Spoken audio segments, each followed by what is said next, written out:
Joining us now from his home state of Arizona, Republican Senator John McCain. And Senator, as you know, Arizona, all of Arizona, has the condolences and the sympathies of this nation after the tragic loss of 19 firefighters. I know you'd like to talk about that. We've got a ton of news to get to, but how is your state coping?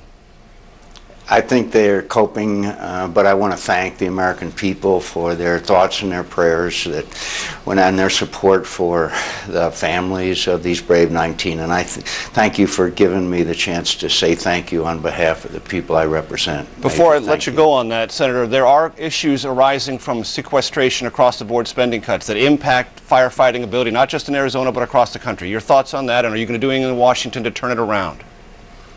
We need to turn it around. Obviously, it will impair our ability to combat these forest fires. By the way, a quarter of Arizona's forests have been destroyed in the last 10 years by forest fires, and sequestration, in the view of every firefighter I've talked to, has said it would impair their ability to combat these devastating occurrences, and so it has to be turned around.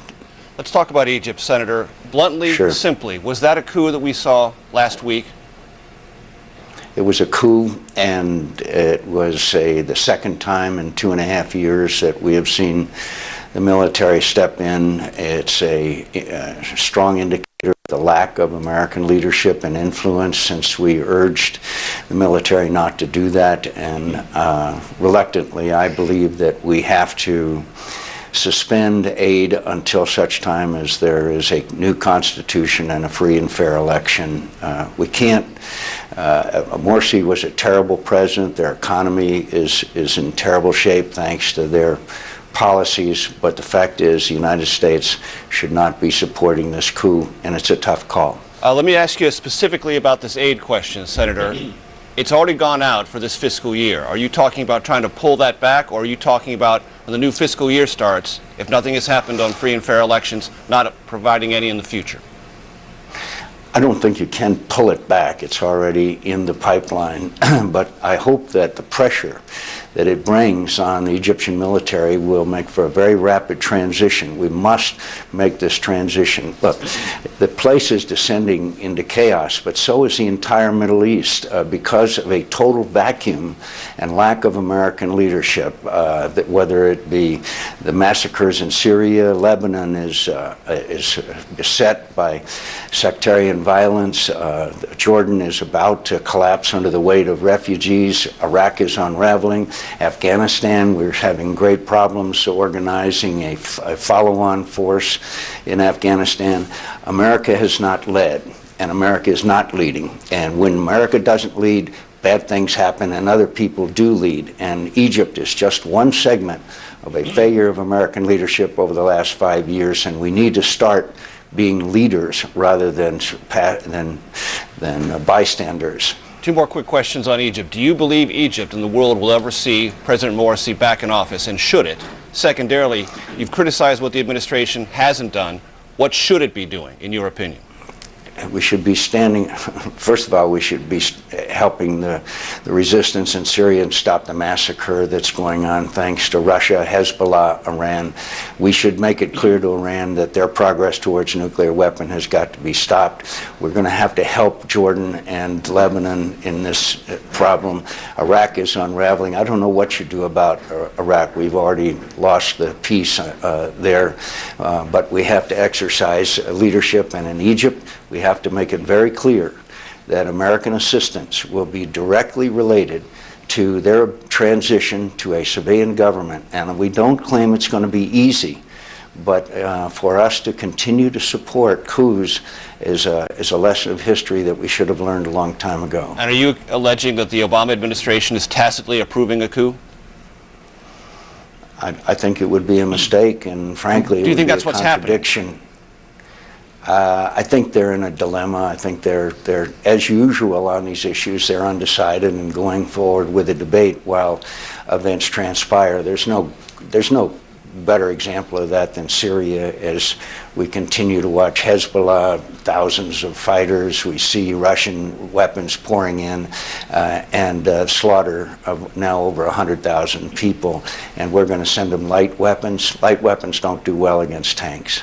Let's shift our attention, if you will, Senator, to immigration. On the Senate Republican side, you had 14 votes for the bipartisan bill, but everyone in your elected Republican leadership voted no. What does that say about the Republican leadership's attitude on this issue, and how much do you think those 4 votes from the top leaders will affect the House Republican reception to this bill? Well, I was disappointed, obviously, that our leadership didn't vote the other way, but I'm glad that there are many, many people and factions and interest groups going to be weighing in, beginning with President George W. Bush, our evangelicals, the Catholic Church, labor, business, which is important, obviously, to the Republican Party. All are going to be weighing in. I respect Speaker Boehner. I respect the process that he will go through. We are not trying to dictate what the House of Representatives should do, and I believe that if they can come up with a bill, we would be more than eager to negotiate with them. A failure to act is de facto amnesty for 11 million people living in the shadows. I think wherever you are on that issue, there's agreement on that. So then shouldn't we sit down together and solve this issue, not only for the good of the Republican Party, but for the good of the nation? Do you think the Republican Party can compete nationally and at senatorial levels if it drops the ball on this issue this year? I do not think that that's the case, but more importantly, to live with a situation such as we have, and is not something that what America should be all about. And it's a tough road to a legal citizen status. It's a very tough road to a green card and then citizenship. It's not easy, and it shouldn't be easy. But we have shown them a path forward, and we hope and pray that our Republican colleagues will take up the issue and we can join together, Republicans and Democrats. Senator, I know you're averse, as most politicians are, to placing percentages on outcomes, but would you say right now this is a 50-50 proposition, better than 50-50, or worse as you look at the House Republican majority dealing with this issue? I'm an eternal optimist. I have confidence in Speaker Boehner's leadership. Paul Ryan, our vice presidential candidate, has been very supportive, and many others have. And one thing that, again, we don't want to do, and that's have the people, and our Republicans, particularly in the House, think we are dictating to them. We aren't. We just want them to sit down with us and work together, and Republicans and Democrats alike. And I'm proud of what the Gang of Eight did, and I'm proud of the leadership that my colleagues on the Democrat side have shown on this issue, in the Gang of Eight and my Republican colleagues. Before I let you go, Senator, Edward Snowden has received asylum assurances from now 3 nations. If he attempts to leave Russia, to go to any of those 3, should the United States intervene militarily to stop him, divert him, or somehow capture him? I don't think we can, Major. There's certain norms of international law, but the lesson here is look at this, our relationship with Putin. That reset button, we ought to throw that away.